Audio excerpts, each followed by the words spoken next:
The murder of famed musician Keenan Forbes alongside his close friend Tebello Motwane in Durban has again shined the spotlight on the culture of contract killings in KwaZulu-Natal. AKA was shot execution style on the busy Florida road by assailants who fled on foot after the gruesome killings.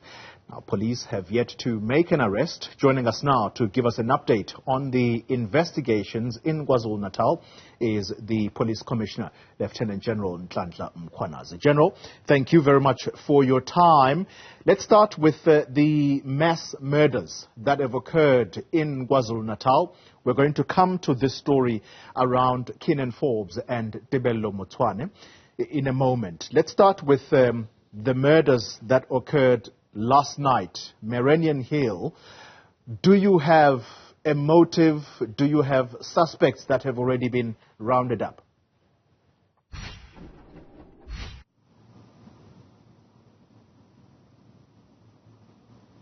Good morning, Polly, and your listeners and viewers. The incidents that happened last night at Merenian Hill happened in two separate areas within Merenian Hill, about 300 meters apart. In one incident, two people were shot, killed, and they were in a garage where they fix vehicles. And in another incident, youngsters were also shot and killed while they were standing in the yard of a house. In both incidents, we do suspect some drug-related motives, but we have not yet arrested anyone. And I may just say, yesterday when it happened, it was raining, and which made even difficult for us to process the crime scene in order for us to get clues, because majority of people were indoors and when such things happen. But nonetheless, we are investigating as the police. We do hope that we can be able to catch those criminals. You suggesting that drugs may have been involved here? What makes you say that?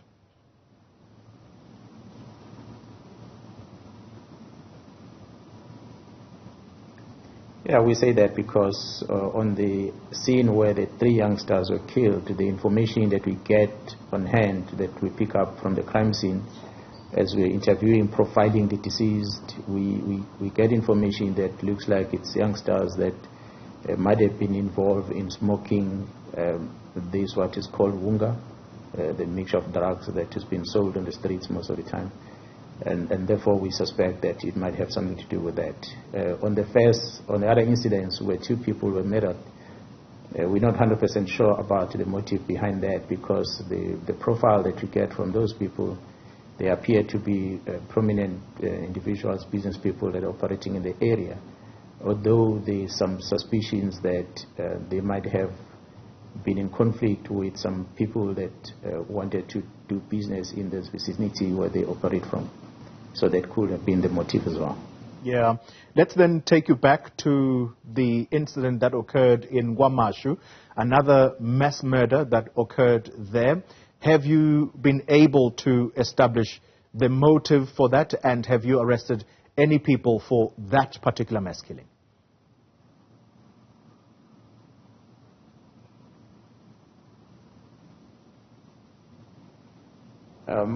The incident that happened at the hostel, KwaMashu, where the group of boys, also men, young men, attacked others.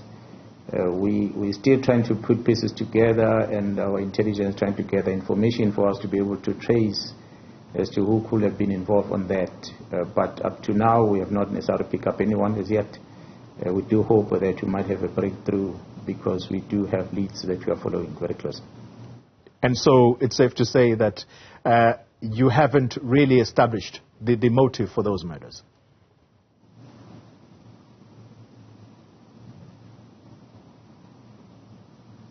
No, not yet, not yet. We have not necessarily picked up exactly what could have been the real reason, except what we gather is that it was a conflict between two groups. But what really led into the other group shooting the others, we really don't know what could have been the main reason for that. Yeah. All right.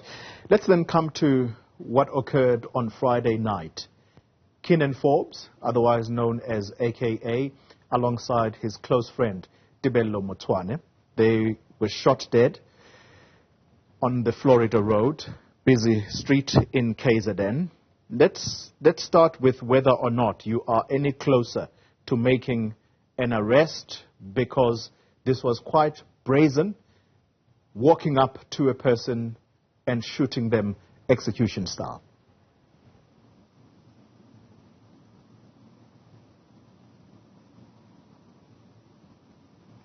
Yeah, only on this incident that happened this past weekend, we have not arrested anyone. We have already identified two shooters, two people that killed those two individuals on that day. The investigation that we are busy rolling out, the strategy that we are employing, we are tracing it back from the shooting backward as to how those people got to that spot from the first place, and everything else that involves their communication, their movements, and so forth. So we're still analyzing quite a number of data that we've collected, including video footages and cell phone data, communication, social media communications, as I'm sure it's public knowledge that one of the deceased was communicating all his movements prior to him going to the place. So anyone will have access to that and get to know exactly where he was going to be at whatever given time. So we're trying to collect all the information in relation to that, so that we're able to have a solid case going forward.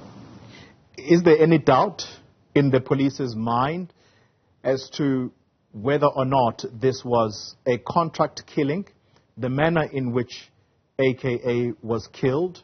At least that's the person that we saw, given the video that is circulating. Is there any doubt in your minds that this was an assassination?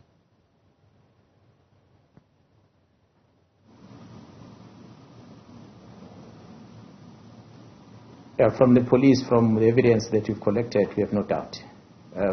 From what we have seen as the police is that two criminals that walk across the street, and there's one that walked first and they stood on the side of the road.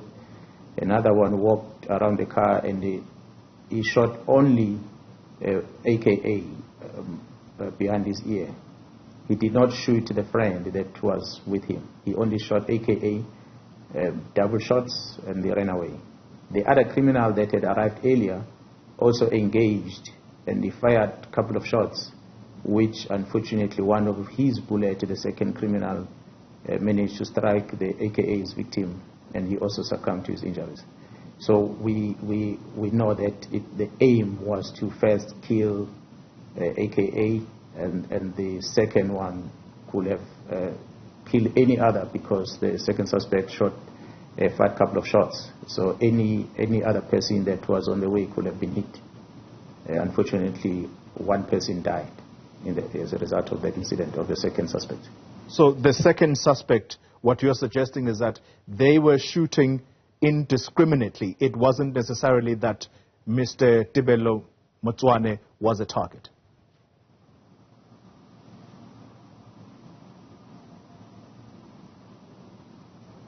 Yeah, well, the distance from where the suspect was when he engaged on that shot, and the number of people that were on that firing line where that bullet was moving from the suspect and hit the Mr. Tibelo, it would have caught anyone on that line. Unfortunately, it only caught him. There are many of them that could have easily got shot at the same time.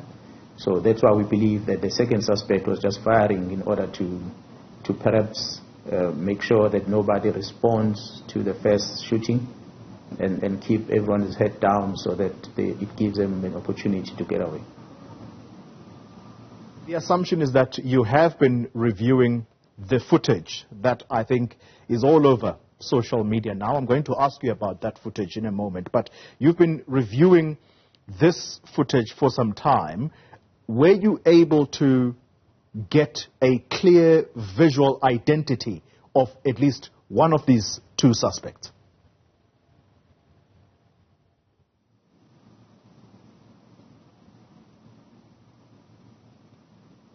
Our investigation, although I cannot reveal much what we do and who did we identify, but it's safe to say as we investigate, our strategy would entail checking on every other person that was in contact with the two deceased prior to them coming to the venue and also when they were leaving the venue.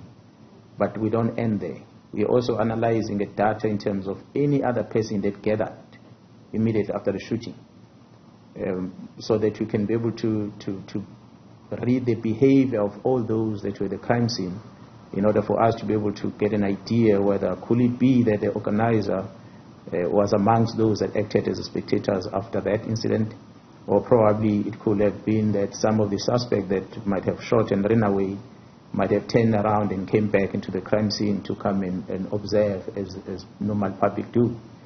So we are checking in every other lead that we can get. And so as is for now, any other person that was closer to those people will remain a subject of investigation for us. Any other communication which those two individuals had with whoever they communicated with, whether verbal or through the phone or in person or wherever they might have gone and they met someone.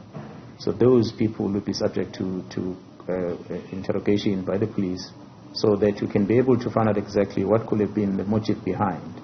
Surely from our reading, he had an enemy somewhere. Whether that enemy was a person that happened to be in that street at that time who might have seen him and decided to act in that way, or the enemy is somebody that was traveling with him from wherever he was coming from, coming to that area, or the enemy is somebody that he might have had a grudge with in the past somewhere for reasons unknown to us. So we're trying to piece everything together so we're able to get answers. That's why it's not going to be fair for us up front to say what could have been the reason and who's the person, who's the brain behind the shooting. So we're still investigating. Before this shooting occurred, General Mkwanazi, there are suggestions that have been made that AKA would have been threatened to say, do not come to KZN. This was on the back of the death of Anele Tembe.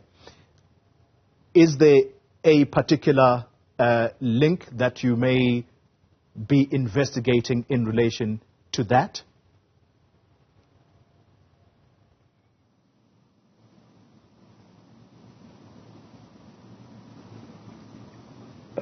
So for now, we can't link anything with the murder.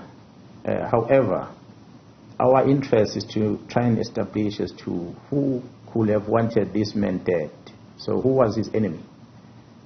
We know the incident that happened in Cape Town. So that's why immediately when the incident happened, as part of our investigation strategy, as we're establishing all potential enemies of the deceased, the incident in Cape Town will definitely might have angered some people, blaming him for being the cause of such death that happened in Cape Town. So I had to engage with my colleagues in Cape Town to establish what happened to the case in Cape Town and what is the status thereof. I was informed that docket has since been lying with the prosecution for decision, which has not necessarily been made. So we are bringing that case, we are bringing any beef that he might have had with whoever through social media that we know, or public places and conflict that he might have had, basically looking at his lifestyle, who was his friends, who was his contact with, and who are the people that probably he might have had conflict with that might have wanted him dead. Yeah. So we're trying to piece all that together. We're looking at those that were responsible to organize his trip to come to KZN, and those that were transporting him, places where he visited, and everything else that was involved with him prior to his death. The difficult part of it is that the life these days of social media, as much as we have this freedom of communication, but for us to be able to establish who could have followed him, who could have planned the hit, but the mere fact that he was communicating his movement in public platforms, and communicating, telling people where he was going to go to next, so his next destination. He could have even made it life easier for those that wanted to kill him to just go and wait for him in the next destination that he already communicated is coming to. But beside that, we're still investigating. We have a lot of data that we collected from different cameras, from the streets, from neighboring shops that has not been seen in public. And I must thank private sector also for helping us with sharing that information with us. So the teams have been working day and night, watching every other video footage that you can get, analyzing every social media communications that are out there, including those that might have predicted the incident that was going to happen. So we're checking everything, sir. Let's then talk about the circulation of this video, General Mkhwanazi. Has it made your work as the police of tracking down the killers easier or more difficult?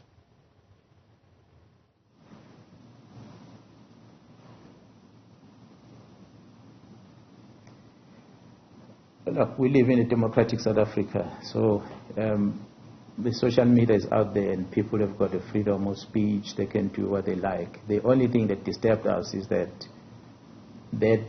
footage is owned by someone. The people that are in control of those cameras, instead of working with law enforcement in terms of cracking the case, they take that evidence and they put out there in the media. So what then it does, it puts the investigation to some degree, it compromises it to some degree, but not entirely. Why I say that is because, yes, you will see on social media a person coming to shoot and run away, but you just cannot tell who the person is. So that's at least a bit of comfort for us, because it's us that needs to find out exactly the identity of those people. On the social media, you can't tell who are they. But then the risk with that is that we do hope to still find our suspects, and beyond that, we still hope to find the brains behind those shooters. The only sad part with the social media of this nature is that the person who might have contracted the shooters, after seeing such video footage, might do something or encourage those shooters to disappear, that we might make it difficult for us to find them. In any other way, they can make sure that they hide away from us, which might make it difficult for us to find them. But we cannot stop media people from communicating, and we cannot say we cannot solve cases because there is such videos circulating. We encourage any information that goes out there to be shared with the law enforcement as well. And for those that are communicating and sharing information out there, they are somehow making life easier for us, because we are able to deduct from that what they are posting as to who are the potential enemies of the deceased that we might have to look at. We won't know all of them, and some of them might end up, sharing some things. The only difficult part of it is that they mention people's names in public, and they might endanger the lives of those individuals that they are putting their names out as suspects, which they themselves would not want people to come and accuse them of a crime if they don't have any evidence of. So we want to while we're encouraging people to share information, but to name people's names on public platform as suspects, it's dangerous, because it might attract something that we don't want. And if someone is hurt as a result, we'll have no other means but to go back to those people that are mentioning other people's name on public platform. Yeah. And they might have been the cause of any hurt that other people might experience going forward. General Mkhwanazi, I'm out of time. Let me ask you this question in relation to the risk of potentially not tracking down the killers as a result of this video that is being circulated. I want to make it clear. If your suggestion is that these were contract killers, whoever may have contracted them, are you saying that that mastermind could easily kill them in order for them to disappear permanently so that they themselves are not caught for contracting the killers?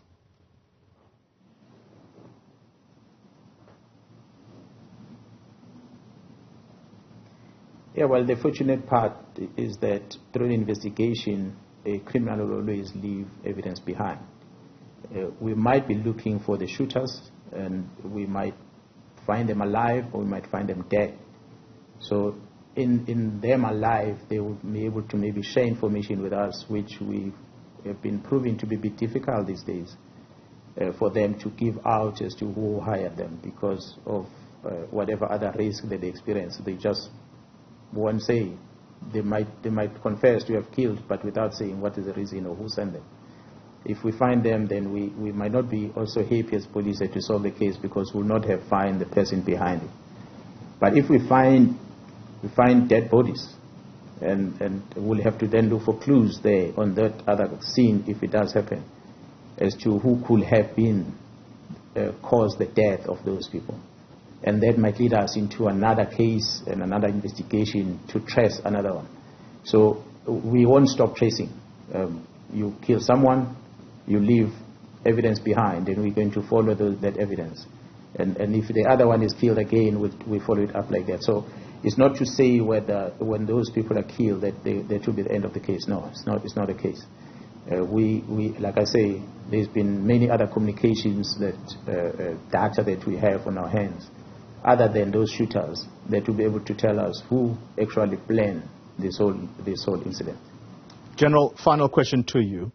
The scourge of contract killings or the use of izinkabi in KZN is not a new phenomenon. Can you tell us whether you have seen an increase over the years and perhaps it is becoming even more difficult to police?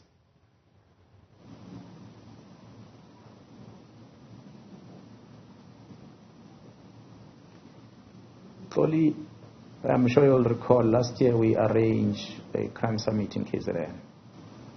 Part of the reason why we requested the executive in the province to assist us in having such a summit is because we wanted to get society, NGOs, and all interested parties to come together and put our heads together in order to try and find solutions in terms of this crime we're experiencing in this province, especially murders.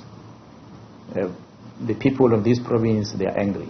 And their anger, the conflict that they have, they resolve it by killing each other. That's a common thing that happens in KZN. The availability or the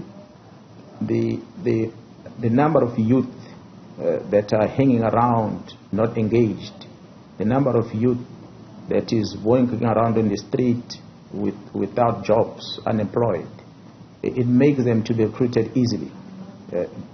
A person gets paid 10,000 rand to come and shoot someone, and they do that because it becomes a source of living for them. They get money so they can be able to support themselves or their families.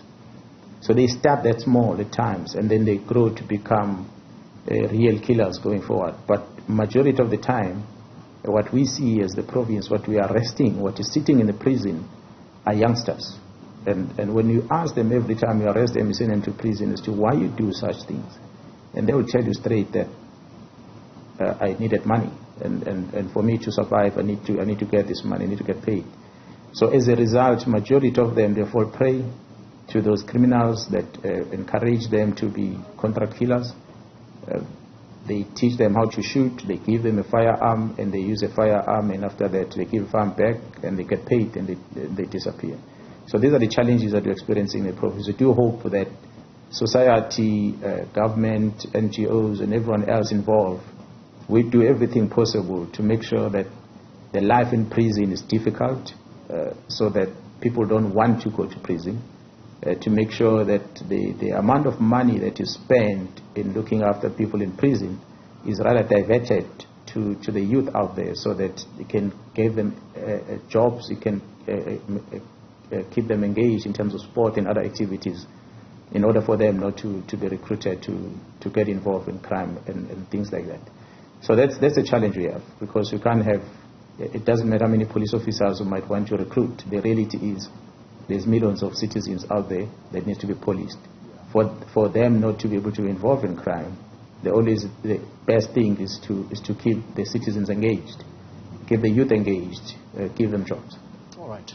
General, 20 seconds. Have you set yourselves a timeline of when you think you can arrest whoever may have been involved in the assassination of AKA and Tebello Motwane?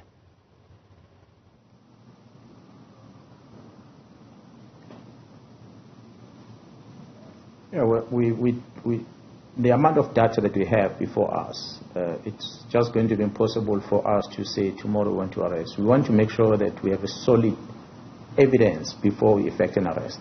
When we touch someone and when we detain someone, we want to be sure that that person is indeed our suspect, and we'll be able to agree with the prosecution that this is a suspect that can be prosecuted. Otherwise, we'll be picking up any other person that you see on the street, taking them to court, and the prosecution won't be able to prosecute such a person because there will be lack of evidence. So we're collecting evidence from ballistics in terms of those bullets that were shot there. We already have reports for those. We are collecting evidence from video footages that we found on the scene, and we're collecting DNA in many other places where those suspects will have moved around. And so we're analyzing all that. As you can see, the amount of work that we have before us. The video footage on its own is just massive, that the team is trying to sift through and analyze and check every other person that appears on the picture, so that you're able to know exactly these are the people that we can then isolate, and these are the suspects, the identity of the suspects, and that we can be able to arrest. But safe to say... Timelines, we hope we can finalize this thing as soon as possible. But it depends on the work that is done by the team. But safe to say that there is no person of interest at the moment that you may be focusing on?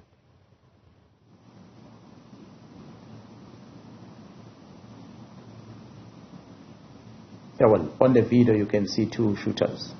So we know that we've got two shooters. That there are people of interest. And we know the two shooters arrive in that area from across the street. So how did they get there? That's where we are going into. How did they get there, and who else might have been in contact with them? So every communication that was happening in the area, that we'll have to also analyze. That's why I'm saying that the forensic information that we're collecting, that we're analyzing, that is going to determine whether we have a solid case or not. But we do know that there are two people that fired the shots, and we know that there are a lot of people that might have been in contact with this deceased, and that might have had issues with the deceased in the past, that might have wanted him dead. So we do have a couple of people that we're interested in. General Danhla Mkhwanazi, let me thank you very much for your time.